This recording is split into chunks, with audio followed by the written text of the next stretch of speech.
Daremos início ao período de debates. Os debates serão moderados pelo almirante de esquadra fuzileiro naval Paulo Martino Zúcaro.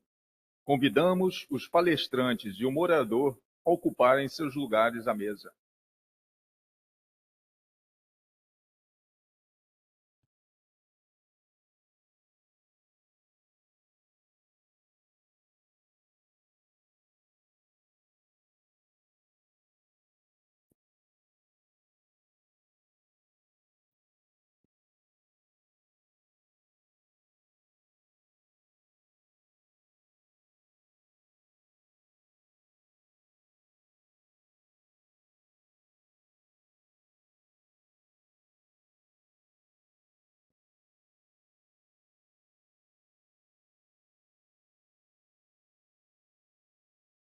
Bem, mais uma vez, muito bom dia a todos. Muito obrigado pelas honrosas presenças.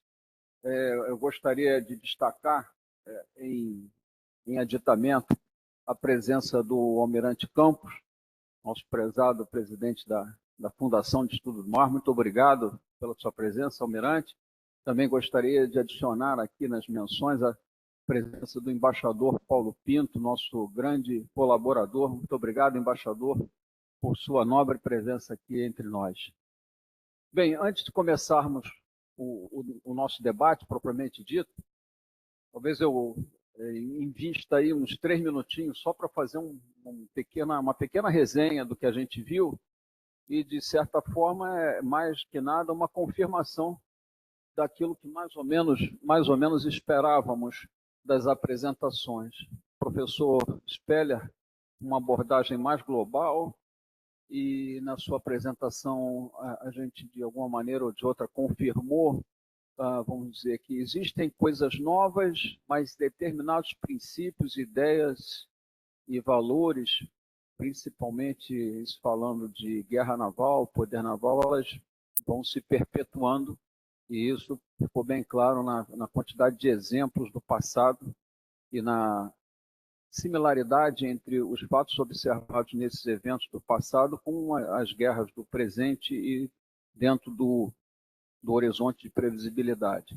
Vimos também o Almirante Ávila trazer a visão da Marinha do Brasil e como o planejamento estratégico naval brasileiro se coloca perante esses desafios. E também, como havíamos antecipado, a competente apresentação do comandante William Moreira para unir esses dois mundos, né, o mundo externo e o mundo interno, né, considerado aí o nosso país, por meio de uma base conceitual, teórica bastante sólida.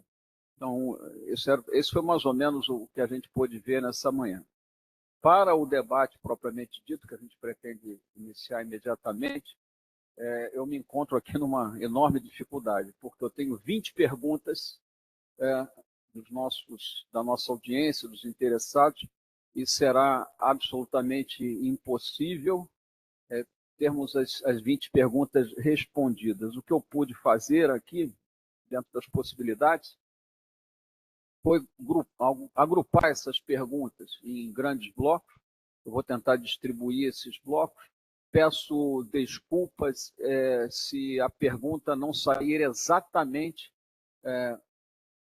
com o texto que o nosso debatedor utilizou, mas justamente nesse esforço de resumir e sumarizar as perguntas, a gente foi simplificando um pouco também do seu texto propriamente dito. Então, eu gostaria de começar convidando o professor Speller para abordar um aspecto que foi muito buscado, chamou muita atenção da nossa audiência. Diz respeito à questão da tecnologia de drones, outros tipos de veículos autônomos, né?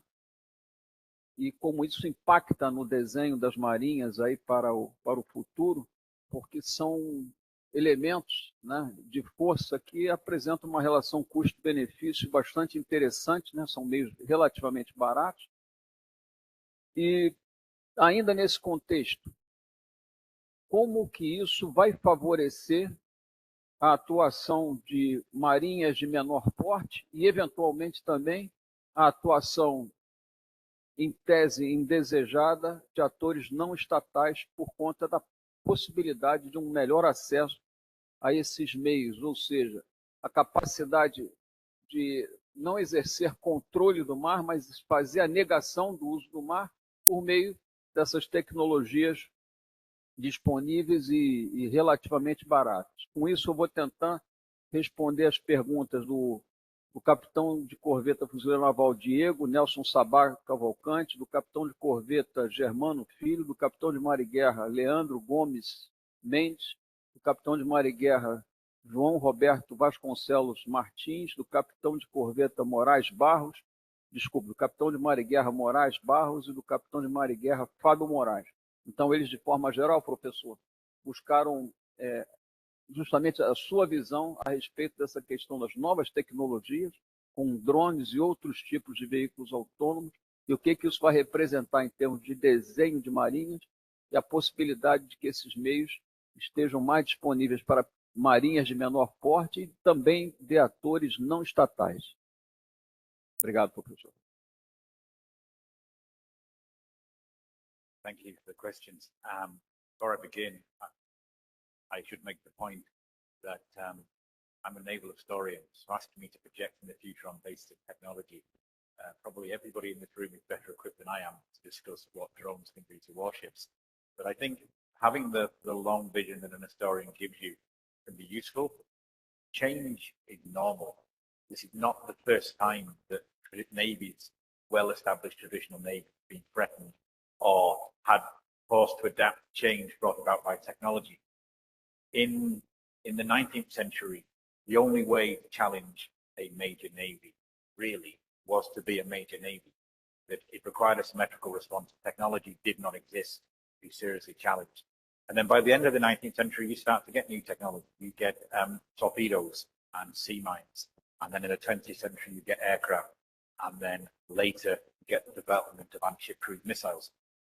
All of these things had a transformative impact on the way navies were designed, the way ships were designed, the way navies were constructed and operated. No admiral in the 1940s operated his fleet in the way that his father did in the 1910s, because to have done so would have been suicidal, because technology brings change. No admiral in the 1980s would have operated the fleet the same way that his father would have done, because technology brings change. So drones and autonomous AI will, of course, bring important changes, but we should accept that that is the norm in terms of naval warfare. What might have changed is the pace of development. The development of AI has been exponentially faster than, for example, the development of torpedoes what once was. We see that in the academic world because my students seem to think that AI can write their essays and I won't notice, but it will, and they're wrong. And of course, it will have an impact that maybe at this moment is difficult to foresee. But the question specifically asks, what does this mean in terms of drones? Drone technology, I think, is a continuation of a process that we've seen in action since the 1960s with the development of anti-ship missiles. That it used to be the only thing that threatened the battleship was a battleship. And then you add aircraft and you add submarines. But aircraft and submarines are expensive, high technology pieces of equipment. You have to be an advanced, developed organization to be able to operate those in a meaningful way. Whereas almost anybody can operate an anti-ship missile. We've seen more than 10 years ago now, Hezbollah. Hezbollah is a sub-state group. Hezbollah hit an Israeli corvette off the coast of Lebanon using a Chinese-supplied anti-ship missile or Chinese-designed anti-ship missile. We're seeing the Houthis now in Yemen. Houthi are a sub-state group with very limited access to all the kind of normal structures that a military organization would have, but they're launching drone and missile attacks. Now, what we're seeing is those drone and missile attacks being defeated by US-led and European-led defensive systems. But that's at the lower level of the kind of threat that we might see. And the Ukrainians have had very great success using drones. The process is almost a democratization of naval warfare. Once only the big and the powerful could have that kind of impact at sea. And now any state or organization that can get access to anti-ship missiles or drone technology can impact even a major navy. The Russians, there are limitations to the Russian military power. that have become evident in the war in Ukraine. But Russia is a powerful state with a powerful navy, being humbled by Ukraine, which has no navy, but it has access to these technologies. What I think it means is what already exists, that navies will have to be circumspect in terms of where they go, because everybody will have some form of sea denial capability. And in some places, like in the Red Sea, you need to have capable warships to shoot down those incoming drones, but the threat level is manageable. And in other places, it won't be, because the enemy will have a more sophisticated capability. It means that smaller navies and sub-state groups challenge, control, and can enforce denial in places where once they could not. That is, I think, an evolution of where we were at with the introduction of anti-ship missiles in the 1960s. But drone technology is cheaper, it's more readily available, and will only get more and more sophisticated. So navies cannot stand still. There is no same point. A 1910s Navy could not fight a 1940s Navy. A 1940s Navy could not fight a 1980s Navy. A 2020s Navy will not be able to fight a 2030s Navy. So we need to be able to keep going. So what does that mean in terms of things like ship design? That maybe the platform will last 30 to 40 years. The things on that platform will need to be able to update to meet those challenges. So in the British case, they have deployed destroyers to the Red Sea to shoot down drones. They're shooting down drones that cost very, very little with missiles that cost millions. You can't deploy your most sophisticated anti-ship missile system to shoot down a drone that might be little more than a child's toy. So they're developing lasers, and you can use the laser, has an almost unlimited supply of once you can generate electricity, the laser can just keep shooting, and that might provide you an opportunity to meet those technological challenges. But that requires you to have built a ship that has the space to put in those extra systems that can generate sufficient electricity. So this is a long-winded answer. What navies need to be able to do is build flexibility into their designs and their force structures to adapt to change as quickly as their adversaries were. And of course, drone technology gives navies opportunities that they didn't previously have as well. I come from Ireland. Ireland will never own an aircraft carrier. We will never have a ship like Atlantico. But with drones, we will be able to deploy aviation at sea. So it gives great opportunities for the smaller. Obrigado. Antes de partirmos para a próxima pergunta, acho que o comandante William Moreira gostaria de acrescentar pensamento. Obrigado pela oportunidade. Apenas complementando sobre a perspectiva de países emergentes, se bem é verdade que hoje já se pode comprar um drone numa loja qualquer, o fato é que drones com capacidades militares, eles envolvem e requerem tecnologias, algumas vezes tecnologias críticas, sistemas de comunicação sofisticados e, enfim, uma série de requisitos e componentes que nem sempre estão acessíveis, né, a países, vamos dizer, emergentes. Então, não há dúvidas que é algo em desenvolvimento, que tende a crescer, mas pensar em resolver o problema da guerra naval com drones ainda é muito prematuro, né? Principalmente por causa disso. Os drones com valor militar significativo, capazes de operar a grande distância, ainda são, vamos dizer, privilégio dos países aí que estão nos cumes tecnológicos do planeta. Obrigado. Obrigado, comandante. A próxima pergunta ela vai contemplar diversos debatedores. Ela vai ser um pouco ampla e eu vou dirigi-la a toda a mesa. Mas, para tal, eu vou solicitar com empenho aos nossos palestrantes que sejam bastante econômicos nas suas exposições para que a gente possa ouvir os quatro, tá, a respeito disso, que é um assunto bastante, vamos dizer, quente e que interessou a vários de nossos participantes aqui. É a questão das novas ameaças. Então, nós temos hoje, junto com o emprego tradicional das marinhas na guerra naval, né, um ambiente, vamos dizer, ampliado, né, e de maior complexidade com a presença daquilo que vem sendo chamado de novas ameaças. Então, temos nesse segmento questão de narcotráfico, pesca ilegal, terrorismo, pirataria, enfim, um sem número de questões que ficam talvez ali no limite entre o que é propriamente defesa, o que é propriamente segurança, né? Incluindo as questões dos crimes transnacionais, crimes ambientais.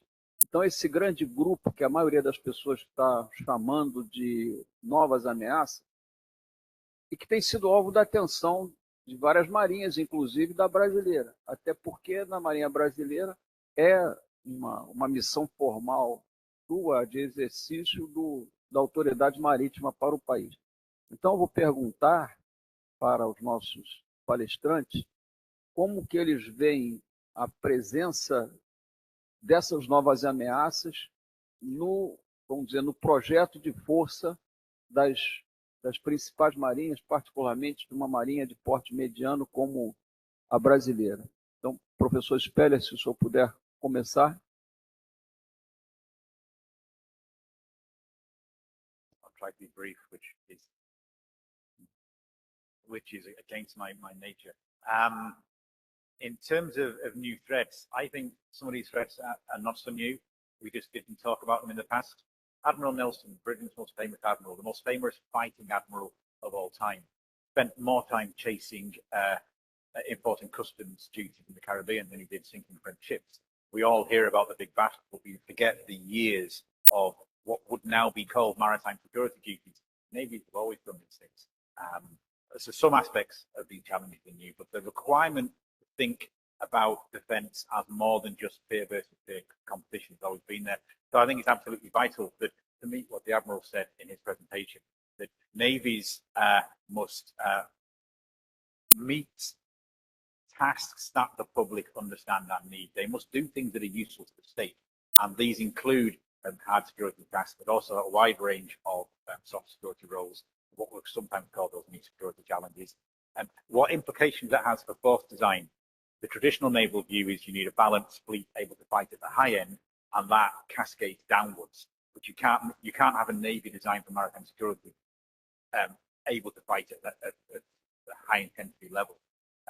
Truth is, nobody can afford just the most expensive warships. What you need is a balance, and where that balance lies depends on where you are. If you're close to Russia, if you're Sweden, you need to focus on Sweden Island Sea growth. That is your primary overriding priority, because you might actually be invaded. If you're Ireland, you can focus on maritime security because NATO stands between you. So the force design implications will vary depending on context and location. Almirante, por favor.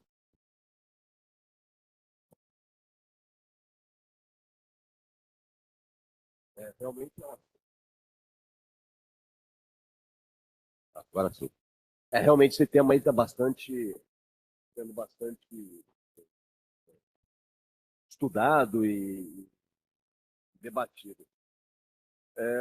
Eu acho que não tem como, eu concordo com o professor, se essas novas ameaças ou se são ameaças antigas, mas uma nova roupagem, mas se elas estão afetando a segurança a ponto de comprometer, inclusive, a defesa do país ou aspectos da defesa, então, realmente, elas são uma preocupação para as marinhas, para o poder naval de um Estado que está sofrendo essa situação.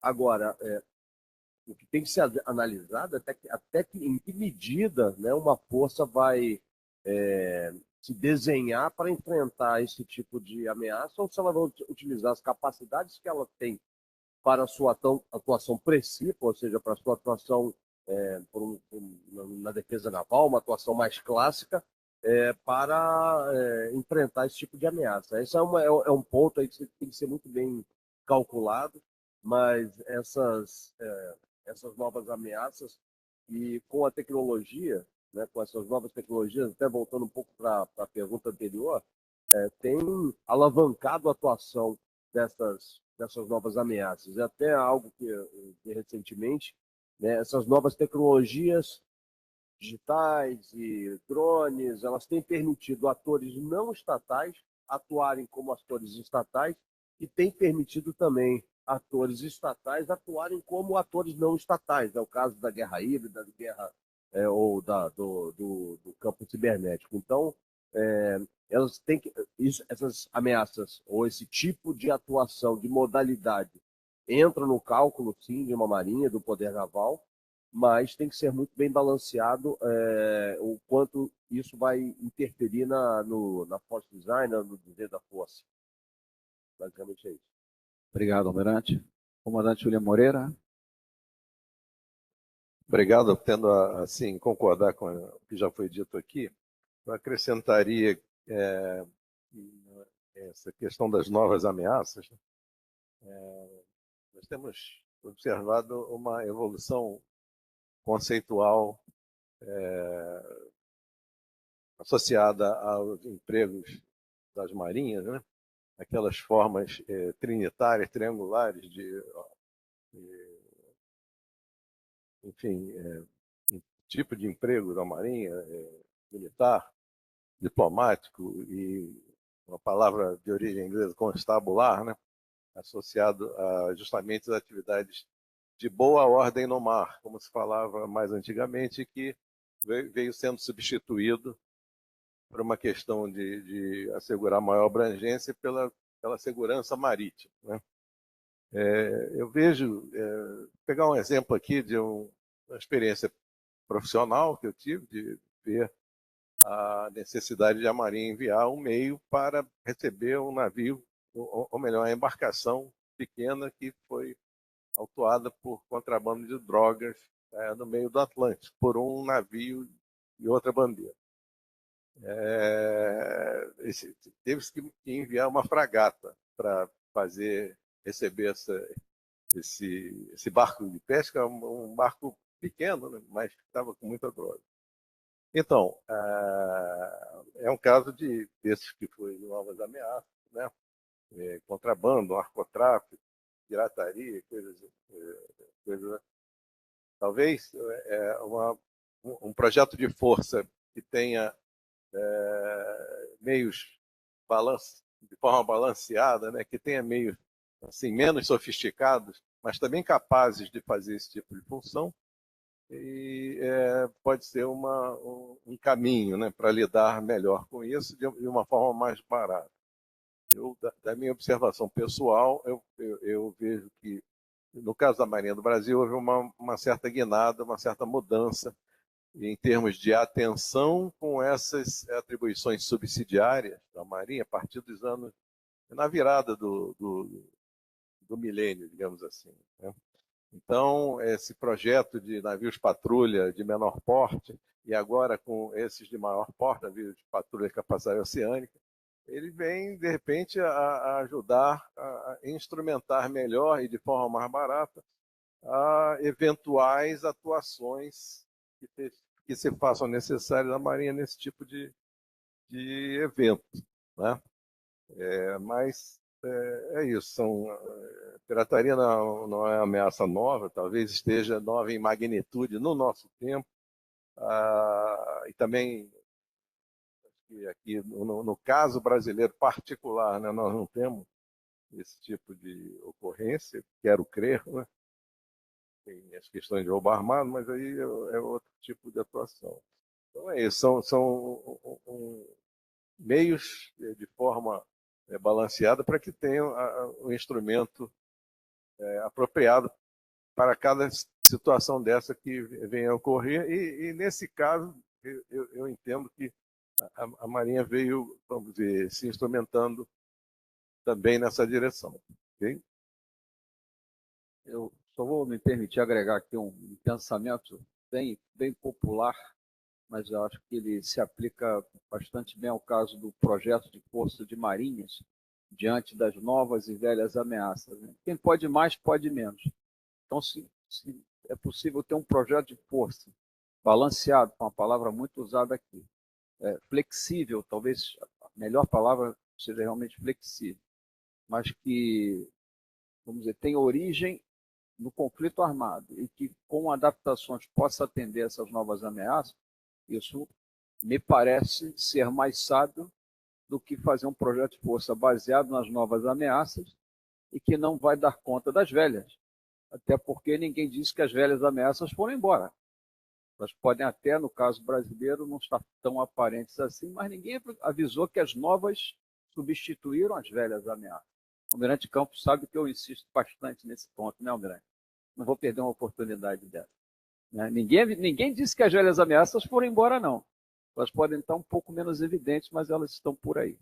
E aproveitando o ensejo, aí eu vou voltar ao professor Speller com uma pergunta com a qual eu vou tentar atender a três debatedores, que seriam os comandantes Alexandre Cunha, Moreno e Marcico.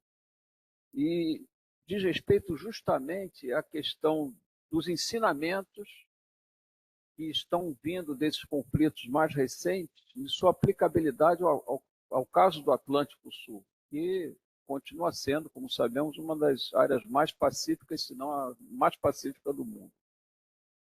Como que essas lições que estão vindo desses outros conflitos podem ser aplicadas aqui no nosso contexto regional? Como o Brasil pode navegar, aí a palavra navegar em sentido amplo, né, em sentido metafórico, como o Brasil pode navegar no meio dessa competição entre Estados Unidos e China. E, finalmente, a sua opinião a respeito da importância do projeto brasileiro de possuir um submarino com propulsão nuclear. A palavra é sua, professor. Okay, challenging questions. In terms of the lessons from contemporary conflicts, I think you can break them down into strategic, operational, and tactical.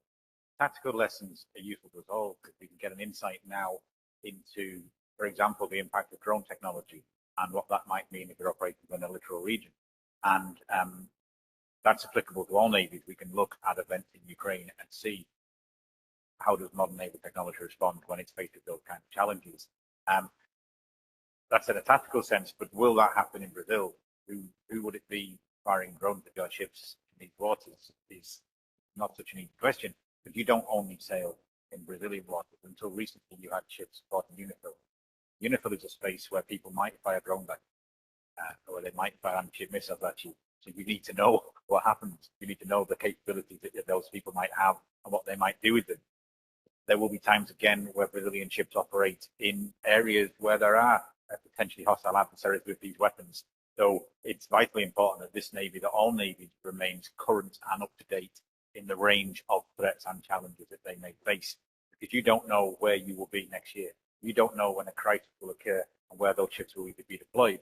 So you need to be at the cutting edge. Because if you're not, there are consequences to that. That's at a more sort of a tactical sense of understanding naval warfare today. And you are all better equipped than I am to understand that.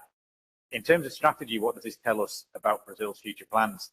I was having a conversations over coffee, and one of the things that was coming up is that Brazil is a long way from China, and Brazil is a long way from Russia, because distance works differently at sea. That twice in the 20th century, Brazil found itself being pulled into a European conflict because ships and submarines range across the oceans. In any active Sino-American conflict in the future, and there is absolutely no certainty that that will ever happen. I pray that it will not, because the consequence will be devastating. I do not think it's a likely scenario, but it is a possible scenario. You know, in an active conflict between China and America, Brazil may be able to stand on the sidelines, but that conflict will touch the South Atlantic, as did those European wars in the 20th century. What Brazil does about that is a question for Brazilians, not for Irish-based academics. It reflects your national values and your national interests, and you need to decide that. Take no advice from Europeans on these issues. These are issues for Brazilians to decide, I think. You mentioned nuclear submarines. I think submarines they're like the dreadnought battleship of the early 20th century. They're the ultimate symbol of offensive naval power. And if you want to contest sea control in the South Atlantic, I can think of no more powerful platform.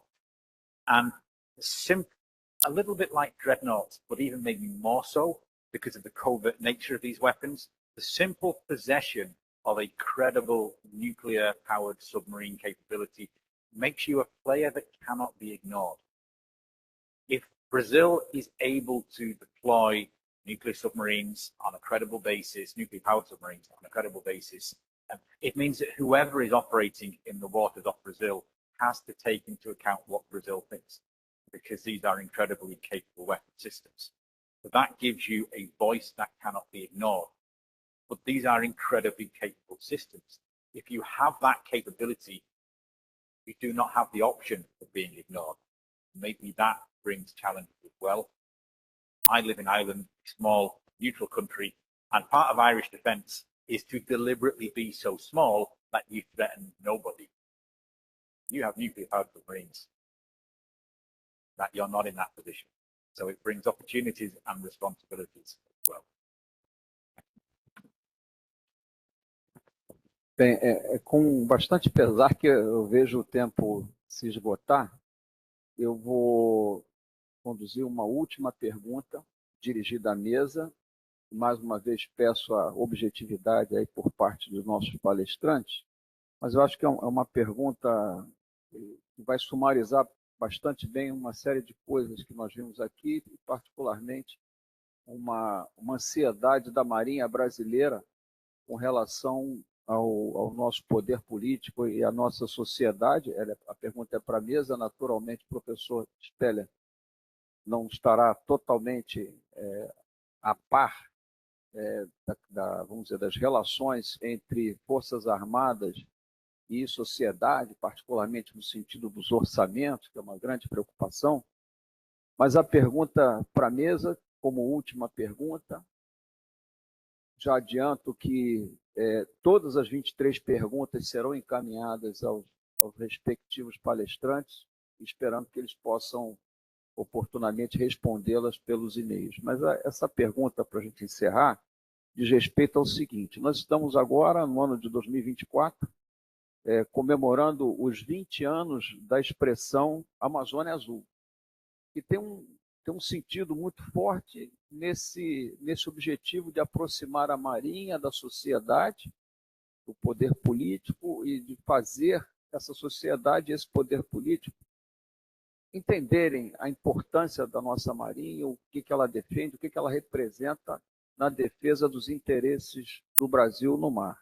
Então, estamos comemorando esses 20 anos, desde que o almirante Guimarães Carvalho criou esse termo, e a pergunta é se realmente o conceito tem ajudado, tem contribuído para fazer essa ligação, essa conexão entre a importância do poder naval para a defesa dos nossos interesses e o esclarecimento da sociedade. Eu vou pedir ao professor Speller que comece.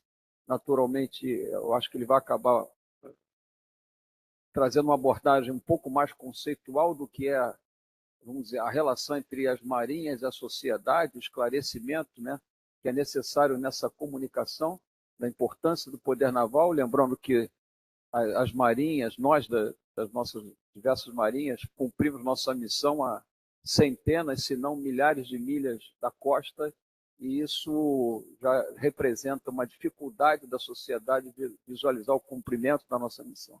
Então, eu vou pedir para o professor Speller fazer uma primeira abordagem, depois o comandante William Moreira, e peço para o almirante Ávila, então, encerrar com suas considerações. Professor. Thank you. I've had the privilege of talking to naval officers from countries all over the world. I can't even remember the number of countries. And I've never yet met a naval officer who didn't complain that the politicians didn't understand it, that they didn't have enough money, and that the population was seablind. Every European country I've been to, North America, Australia, and Southeast Asia, they all say the same thing. It's not a challenge unique to Brazil. It is every navy, everywhere, ever has had this problem, which comes back to actually the argument put forward by Samuel Huntington. It's absolutely critical that navies are able to sell their case to the politicians and the public. People need to understand what you're for. And that's a problem the United States Navy had in the 1950s because nobody knew. So it is vital that you're able to sell that case, whichever country you're from. One of the challenges is the things you have to do to sell that case, whether it's the Blue Amazon, whether it's like United States Navy focus on sort of forward deployed combat capable vessels, it can tie your hands. You convince politicians that, oh, the Blue Amazon is important, but you must invest in the Navy in order to do these certain things. And sometimes the narrative can begin to dominate and make it harder for the Navy to do other things. So there's a delicate balance to be made between selling your case to the wider population and then in a way that they will understand and see as relevant to themselves, but also leaving enough room that you don't just do those things, that you can be flexible to meet all the other challenges. Brazil cannot protect its maritime interests. It just operates in the Brazilian littoral. And that is a much harder thing to sell to a skeptical public. Comandante. Obrigado, Almirante. Bom, a Amazônia Azul, acho que foi um conceito muito útil à comunicação estratégica da Marinha, tem sido, né? E eu só lamento que tenha levado tanto tempo a começar a aparecer nos mapas, como nós podemos ver aqui na apresentação.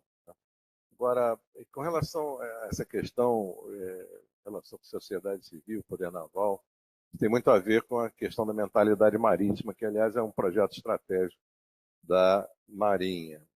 E parece que há uma tendência aos oficiais de Marinha sempre a pensar que falta mentalidade marítima no país. Eu ouvi aqui num evento, com a presença do CNO, a mesma pergunta e a mesma reclamação, imagina, a Marinha dos Estados Unidos. Lá no Reino Unido também eu já ouvi que está precisando melhorar a mentalidade marítima. Imaginem lá do Reino Unido. Aliás, eu vi uma propaganda muito interessante, que era num badge desse, tinha a pergunta assim, why the Navy? Né? E logo em seguida vinha a resposta, look at the map. Então, ou seja, para entender o porquê de uma marinha, basta olhar o mapa. Né? No caso, então, lá do é hiper evidente. Então, isso é uma questão, acho que realmente leva tempo. Né? O conceito é um construto. Né?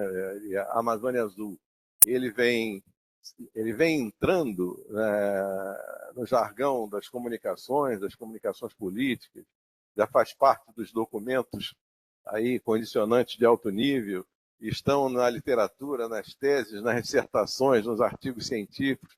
Aliás, o nosso livro aqui, que gentilmente o professor Ian Speller mostrou, né? Livro em que colocou a EGN lá, naquela galeria de obras de política e estratégia marítima da editora Routledge, no Reino Unido, tem um capítulo sobre a Amazônia Azul. Né?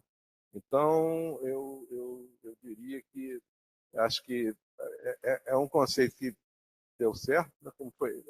Na verdade, ele já era assim, utilizado antes, mas quem deu o impulso de divulgação foi realmente em 2004, com aquela matéria de página inteira no jornal. Então, eu acho que ele melhora, tem contribuído e seguirá contribuindo para desenvolver a mentalidade marítima no país. Fazer frente a sea blindness, né? Aquela expressão em língua inglesa. Obrigado. Almirante, por favor.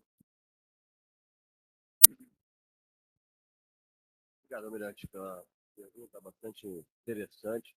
Mas eu concordo muito com o comandante Moreira. O trabalho tem sido feito, o conceito 2004 foi um conceito bastante feliz, que ele dá margem ali a uma argumentação, uma construção do ponto de vista da comunicação muito interessante. Outras marinhas também têm os seus, digamos assim, as suas campanhas, né, e lançadas muitas vezes com um mote. Né? Eu até tenho um país europeu, em 2006, lançou um mote um pouco parecido com o nosso, talvez até uma inspirada aí na ideia do Almirante Guimarães Carvalho, mas isso aí está voltado, está muito atrelado até a um conceito antigo de Mahan, né? A maritimidade do povo. O fato é que nós somos um país marítimo, mas nós somos também um país continental. Isso é uma bênção aqui para o nosso país, um país de dimensões e de riquezas significativas, né? Tanto para dentro quanto no mar. Mas é diferente, por exemplo, num país como o senhor falou ali no Reino Unido, que pode estar até caindo essa questão essa consciência, mas ela existe, ela está presente. Um país como o Japão, um país como França, com tantas possessões ilhas, né, no seu território ultramarino. Eu acho que é um trabalho que tem que ser feito, mas eu acho que é um trabalho que não tem que ser feito somente pela Marinha. Eu acho que é, eu acho que talvez a gente vai sentir que o nível chegou, ou seja, o nível desejado, o efeito desejado chegou quando a Marinha começou a ser cobrada, né, de não estar atendendo aos anseios, né, da população, da sociedade que está preocupado com a Amazônia Azul. Aí a gente vai estar, teremos chegado aí no que a gente deseja. E haja um envolvimento e engajamento não só do Estado, das diversas agências e representantes das diversas esferas, mas também da sociedade como um todo, né? E eventos como esse daqui que o senhor está promovendo, que o CEP tem promovido, que a Marinha promove, ajudam muito. Mas até deixamos aí um recado para os nossos mestrandos e doutorandos aí do PPG, que são pós, né, que vão levar isso para outras casas, não só para que esse discurso, esse debate não fique somente dentro da Marinha. Basicamente é isso, Almirante. Obrigado. Obrigado, Almirante. Bem, como falei, infelizmente o tempo limita as nossas ações, mas eu acredito que a gente conseguiu abordar os principais questionamentos, as principais ansiedades trazidas aqui pela plateia e por aqueles que também nos assistem remotamente. Foram 23 perguntas, conseguimos abordar a maioria dos temas principais e vou pedir a gentileza que, se puderem, ao receberem as perguntas e com as caixas postais dos debatedores, que, se puderem, façam uma resposta mais exata àquilo que foi perguntado por eles. Eu acredito, senhor Sema, que a gente tenha chegado ao final desse evento tendo alcançado o efeito desejado proposto para ele. Nós tivemos aqui apresentações absolutamente brilhantes, participações intensas e é o tema da hora, né, para uma marinha como a nossa. Diria que para qualquer marinha que hoje está observando o que está se passando mundo afora. De formas que, ao concluir essa atividade, eu só tenho que agradecer a presença de todos, o interesse, né?